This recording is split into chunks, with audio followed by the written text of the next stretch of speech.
Cockroach জনতা পার্টির flux. কালকে হচ্ছে সোয়াদ বাবু আমাদের ফ্লাক্সটা ভাঙে দিছে, সেই কারণে আমাদেরকে আবার নতুন করে কিনতে হলো। এখানে সোয়াদের কোনো দোষ ছিল না, দোষ ছিল যেটা হচ্ছে আমরা কক্রোচ জনতা পার্টির গল্প শুনতেছিলাম। জানি না এই পার্টিটা কি কোত্থেকে আসলো, এটার গল্প শুনতে শুনতে হচ্ছে সোয়াদ কোন সময় ফ্লাক্স ফেলাই দিচ্ছে আমরা বলতেই পারি না। তো এটা হচ্ছে RFL এর বেস্ট বাই থেকে কিনা একটা ফ্লাক্স, দেখি কেমন হয় না হয় জানি না, বাট ফ্লাক্সটা ভাঙছে। আর আমাদের বাসায় ফ্লাক্স হচ্ছে খুব লাগে, সবসময় আমরা সকালে খালি পেটে গরম পানি খাই, এটা সেটা, মানে সারাদিন আমাদের গরম পানি না হলে আসলে চলে না। এই যে কিনা হয়েছে, বাবা তোমার জন্য আমাদের ডন্ডি গেছে দেখছো, আজকে আবার আমাদের ফ্লাক্স কিনতে হয়েছে।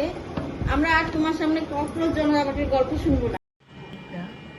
এই যে দেখেন পিঁপড়া পার্টির সাথে পরিচয় হন, ককরোচ পার্টি তো জানেনি। এই যে পিঁপড়া পার্টি আমাদের, তো রাত্রেবেলা হচ্ছে প্রচুর পিঁপড়া কামড়াইছে আমাদের, কানের ভিতরেও ঢুকে যাচ্ছিলো, যেহেতু আমি এই সাইডেই ঘুমাই আর আমাদের ফ্লোরে বেডে, তো রাতে অতটা পাত্তা দেয়নি, কিন্তু সকালে উঠে দেখি বেডেও পিঁপড়া।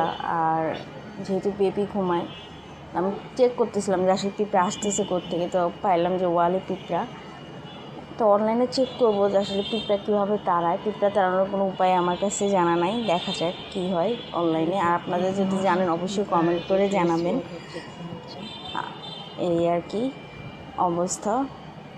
তো আমার যেটা মনে হচ্ছে যে এখন পিঁপড়া তাড়াইতে হবে। আমার যে প্রাণী মারতে ভালো লাগে না, সেটা যে কোনো পোকামাকড়ই হোক, কিন্তু যেহেতু বেবি আছে আর সোয়াদকে প্রায় দিনই পিঁপড়া কামড় দেয়, তো আমার মাথায় আসলো ঠিক আছে হ্যান্ড স্যানিটাইজার ইউজ করি। তো আমি এখানে হ্যান্ড স্যানিটাইজার স্প্রে করে দিচ্ছি। হয়তো বা এটা কোনো দীর্ঘস্থায়ী পদ্ধতি না, জাস্ট কিছুক্ষণের জন্যই হয়তো বা এটা কাজ করবে। জানতে হলেও তো ইউটিউব সার্চ করতে হবে, তো ইউটিউব সার্চ করারও এখন সময় নেই, যেহেতু আমার বাচ্চা বেডে অবস্থা।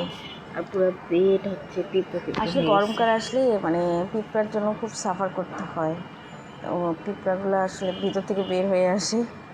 এই আপনারা সবাই কমেন্ট করে বলবেন পিঁপড়া কীভাবে তাড়ানো যায়।